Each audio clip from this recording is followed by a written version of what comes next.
ओम शांति। 16 जुलाई 2025 की मुरली से मुख्य पॉइंट। आज परमात्मा ने कहा, मीठे बच्चे, जो सबकी सद्गति करने वाला जीवन मुक्ति दाता है वही तो आपका बाप है बना है और तुम उनकी संतान हो। तो कितना नशा रहना चाहिए।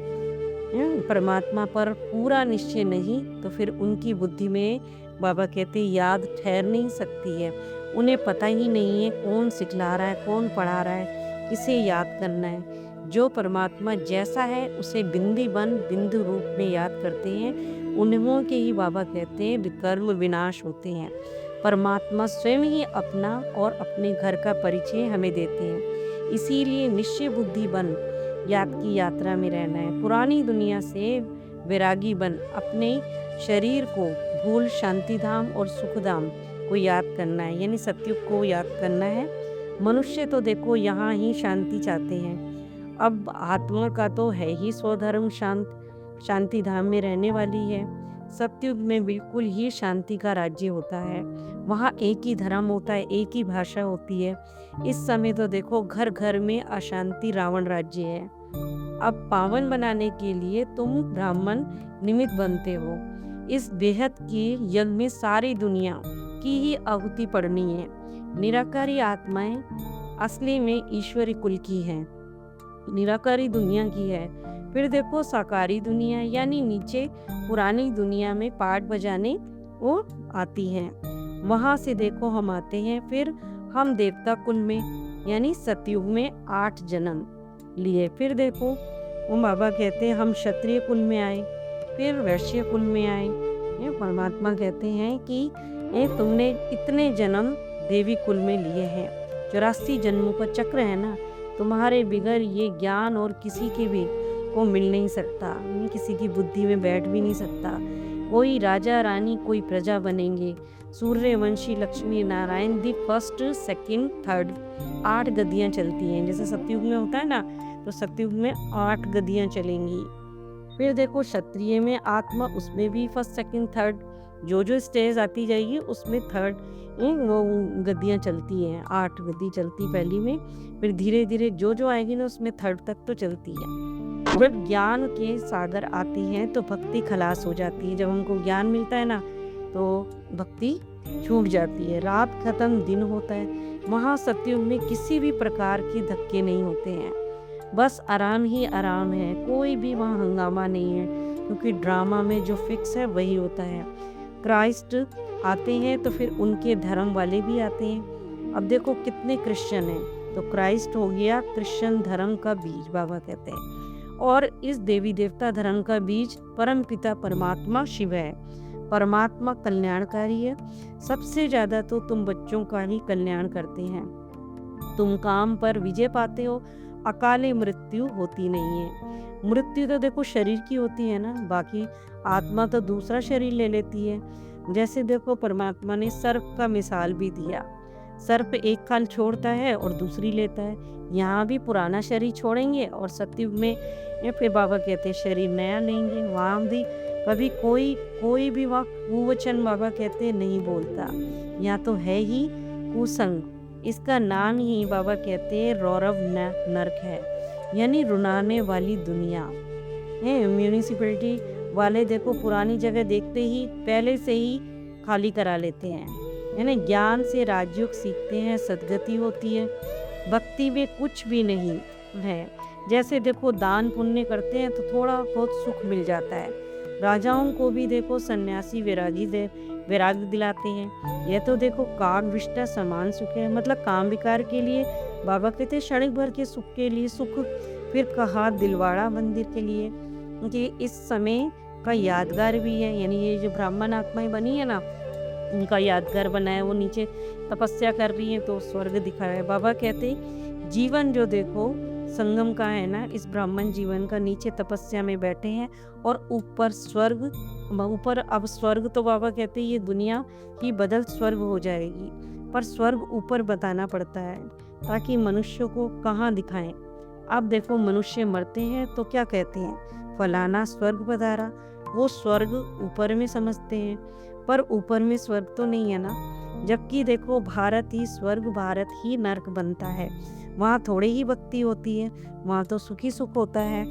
सब आत्माओं के नाम बदलते रहते हैं, पर शिव का नाम बदली नहीं होता है।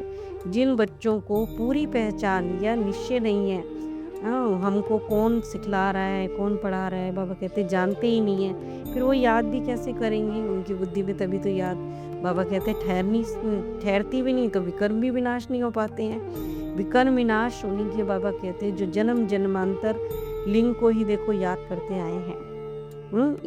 इसे ही परमात्मा समझते हैं, जबकि उनका ये शिवलिंग जो होता है ना, बाबा कहते हैं शिवलिंग जो चिन्ह है वह निराकार है, साकार नहीं है, मगर वो शिवलिंग को ही समझते हैं, यानी शरीर नहीं है उनके पास। परमात्मा कहते हैं बच्चों, मुझे भी प्रकृति का आधार लेना पड़ता है। प्रकृति यानी 5 तत्व से बना शरीर, यानी ब्रह्मा। बाबा के तन का आधार लेकर तुम्हारा कल्याण करने के लिए इस पतित दुनिया में मुझे आना पड़ता है, नहीं तो तुमको इस सृष्टि चक्र का राज यानी रहस्य कैसे मैं समझाऊं। ये तो देखो बाबा कहते हैं रूहानी नॉलेज है। रूहो यानी परमात्मा आत्माओं को ही सुनाते हैं। हर आत्मा को पुनर्जन्म लेना ही है। सब देखो आत्माएं एक्टर्स को अपना अपना पार्ट मिला है। ये कोई तो देखो कोई भी आत्मा को मोक्ष नहीं मिल सकता है। जो नंबर 1 विश्व के मालिक बनते हैं वही तो 84 जन्मों में आते हैं। यह रूहानी नॉलेज है, तुम्हारे सिवाय किसी को भी नहीं मिल सकती है। ना तो शूद्र बाबा कहते देंगे और ना ही देवता दे सकते हैं, क्योंकि वो तो प्रारब्ध हो गई, देवता बन चुके हैं, तब तो क्या देंगे नॉलेज।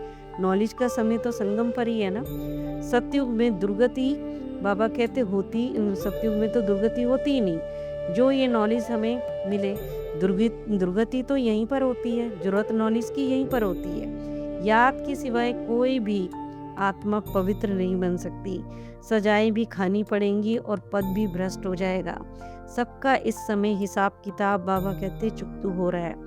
तुम्ही को तुम्हारी बात मैं बताता हूँ, और धर्मों में जाने की क्या जरूरत है। बाबा कहते भारत की बातें हैं सारी, वो मैं तुम्ही आत्माओं को बताता हूँ, और धर्मों का सोचने की जरूरत नहीं है। अभी तुम्हें शूद्र धर्म से निकाल मैं ऊंचे कुल में ले जाता हूँ, है ना। जैसे पहले हम ज्ञान में आए थे तो शूद्र ही थे ना, चाहे हमारी जाति कितनी भी ऊंची थी, पर शूद्र ही कहलाए जाएंगे। वह तो देखो नीच पतित कुल है, अब पावन बनाने के लिए तुम निमित्त बनते हो। इसी को देखो रुद्र ज्ञान यज्ञ कहा जाता है। रुद्र शिव बाबा ने यज्ञ रचा है।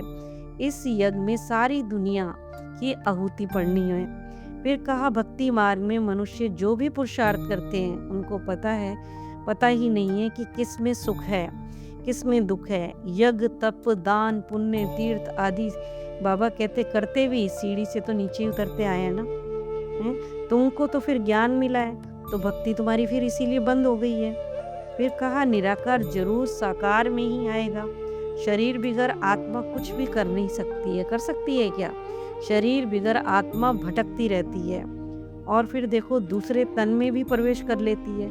कोई तो देखो अच्छी होती है, कोई चंचल भी होती है, कोई तो एकदम तबाही मचाने वाली भी होती है। आत्मा को शरीर जरूर चाहिए, वैसे ही परमात्मा को भी शरीर चाहिए, नहीं तो भारत में आकर क्या करेंगे। फिर देखो कहा कि लोग हिंदू धर्म कह देते हैं, वास्तव में शुरू में कोई हिंदू धर्म है ही नहीं, देवी देवता धर्म था। अब यूरोप में ही देख लो, रहने वाले जो होते हैं अपने को क्रिश्चियन कहते हैं, यूरोपियन धर्म थोड़े ही कहेंगे।